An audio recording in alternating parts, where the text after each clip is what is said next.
اللهم صل وسلم وبارك على سيدنا محمد وعلى آله وصحبه أجمعين. معاكم ولو دي قناتي كيكات وحلويات. النهارده هنعمل تورتايه مقاس 20، وهقول لكم ازاي نطلعها بالظبط من الصاج اللي هو 32 في 42. هنسمي الله كده ونبدأ. ومعانا 3 بيضات. أهم حاجة طبعا يكون حجم البيض كبير. معلقة من المحسن. وزن المعلقة 25 جرام لو بون متحدة، لو كواليتي هتبقى 30 جرام. رشة الفانيليا ونص كوباية سكر اللي هي 100 جرام. هضربهم على سرعة لحد ما القوام يرتفع معايا في العجان، ويملى العجان كده ويفتح لون. بالنسبة للناس اللي كانت بتسألني على الجروب وازاي ننشط الجروب، اعملي اعلانات كتير، حاولي تنزلي اشكال كتير من التورت. يعني خدي صور من اي جروبات، او حتى لو عايزة تاخدي من عندي ونزليها عندك في الجروب، وابتدي اعملي عروض على التورت. ابتدي اعملي بوكسات، اعملي انا عن نفسي بصراحة موضوع البوكسات مش بينفع معايا.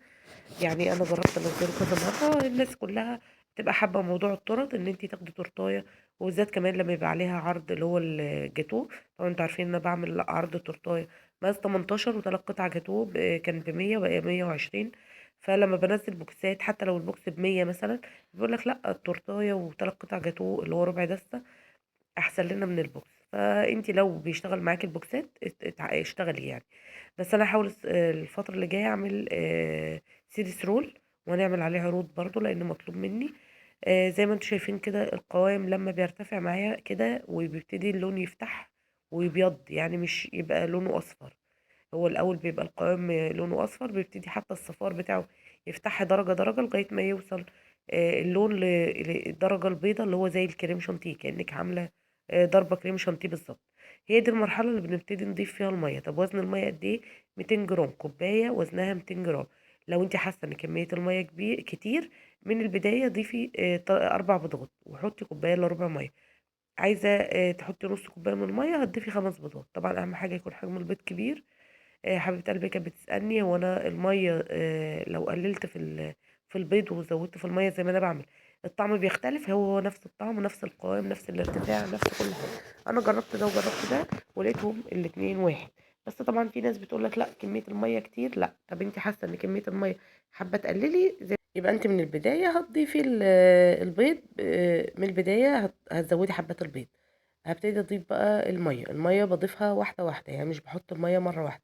اول ما بضيف الميه بتبتدي القوام يفك واحده واحده، التكتلات اللي ناتجه عن الفوم التقيل او الخفق، يعني بيطلع فوم تقيل كده، فابتدي افكه بالميه. الميه بنضيفها شويه بشويه، مش بحطها مره واحده. لا، حطيتها مره واحده هتخلي الفوم ده يفك خالص يسيل، فهياخد وقت كتير على ما يبتدي يربط تاني.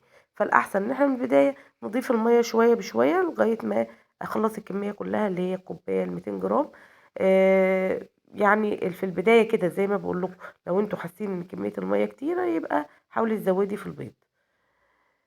بنضيفهم شويه بشويه لغايه ما التكتلات اللي عندي تفك خالص، وبعد كده ببتدي اجهز الدقيق. طب وزن الدقيق قد ايه؟ 290 جرام من الدقيق و10 جرام من البيكنج باودر. الاول كنا بنضيف نشا، بس طبعا اصلا الدقيق مش يعني تحس ان هو مضروب مخلط، في مشكله في الدقيق. فاحنا انا بقى لي فتره موقفه النشا، وبضيف الكميه كلها دقيق، وبيطلع برضو القوام الحمد لله متماسك، والارتفاع بتاعه كويس. فالنشا بيساعد اصلا على هشاشة الاسبونج. فالدقيق بقاله فترة بيخلي الاسبونج اصلا هشش بزيادة، فمش محتاجة ان انا احط نشا. التكتلات عندي ابتدت تفك خالص زي ما انتوا شايفين كده. هبتدي اضيف الدقيق طبعا في المرحلة اللي انا ببتدي اضيف فيها الدقيق. زي ما انتوا شايفين بصوا الفوم زي ما هو لسه تقيل، او القوام زي ما هو لسه تقيل. بغطي بقى العجان وببتدي اضيف الدقيق معلقه معلقه. في المرحله دي بشغل الفرن بتاعتي على درجه حراره 200. لازم اشغلها قبل ما ابتدي احط الدقيق. لو انت الفرن بتاعتك كهرباء هتشغلي من فوق وتحت، وهتحطي في الرف اللي في النص. طب لو انت الفرن بتاعتك غاز، هتشغلي من تحت بس، هتخلي المؤشر على في النص، يعني مش عالي خالص ولا واطي خالص. وبتحطي طبق من تحت علشان يوزع لك الحرارة بطريقة متساوية. زي ما انتم شايفين كده انا بحط معلقة معلقة، يعني اول ما بحط معلقة بتختفي، بحط المعلقة اللي بعدها لغاية ما اخلص الكمية كلها.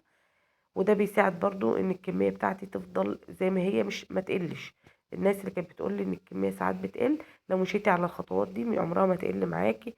هي دي الطريقة الصح للسبونج لو انت عايزه تطلعيه بنفس الكميه، يملى لك يعني 3 بيضات و 300 جرام من الدقيق بالبيكنج باودر، يملى لك صاج 32 في 42. طب المقدار ده لو حبيت احطه في صينيه، هتحطي في صينيه 18 او 20 او 22.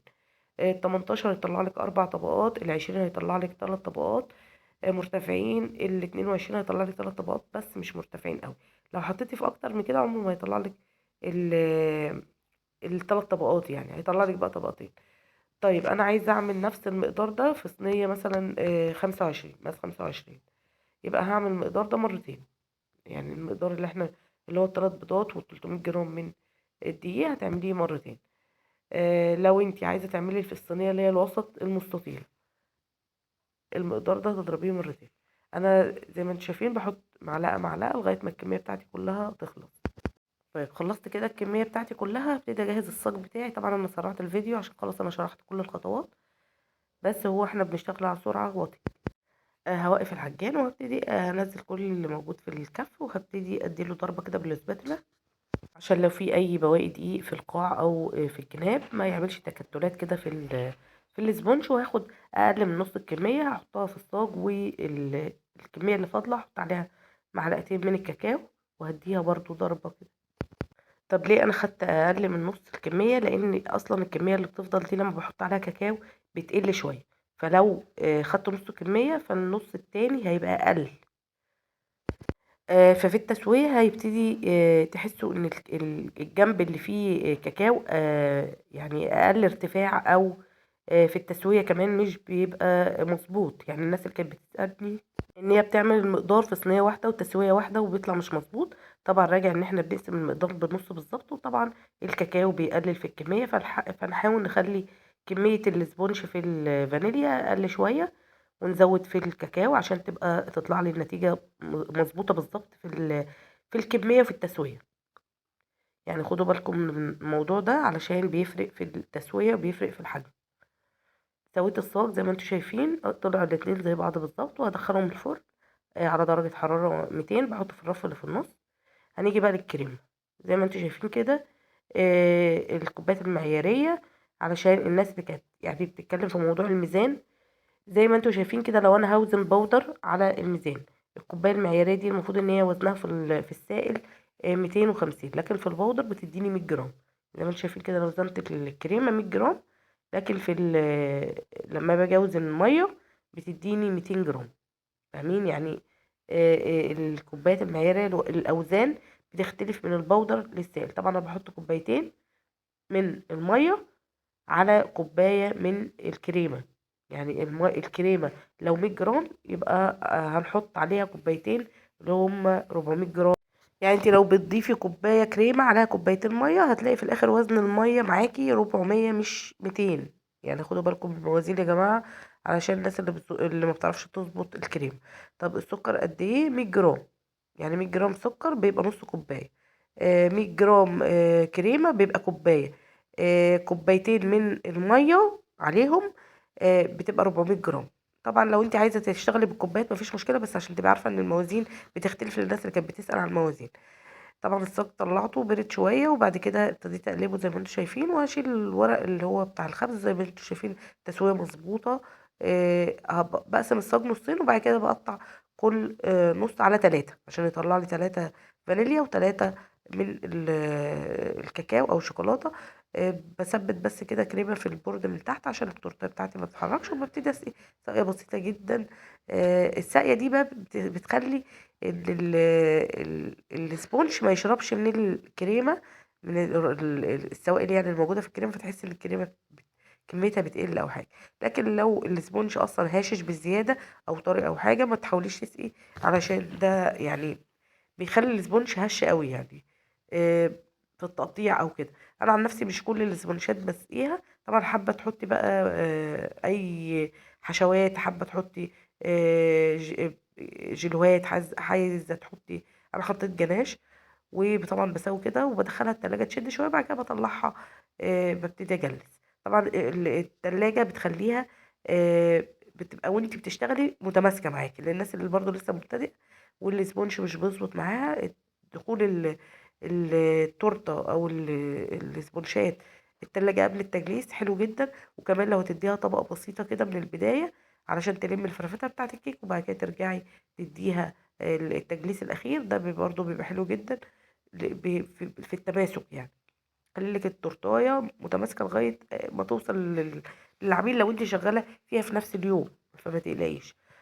طبعا انا بزود كده الكميه شويه، وبعد كده ببتدي اسحب بالسباتولا او السكرابر المشرشر على حسب ما انت بتشتغلي بايه. طبعا بناخد كده الزيادات، وبعد كده بنبتدي ناخد من بره لجوه، واي زياده طبعا بنشيلها. طبعا بص، اي التورتايه بتاخد كميتها المناسبه، وبعد كده خلاص يعني الزياده بتتشال. طب انا بضرب قد ايه؟ انا عن نفسي بضرب 50 في 50. انا النهارده بس ضربت 100 جرام علشان كان معايا كمان تورتايه تانية، فحبيت اوريكم يعني احنا بنعمل ايه.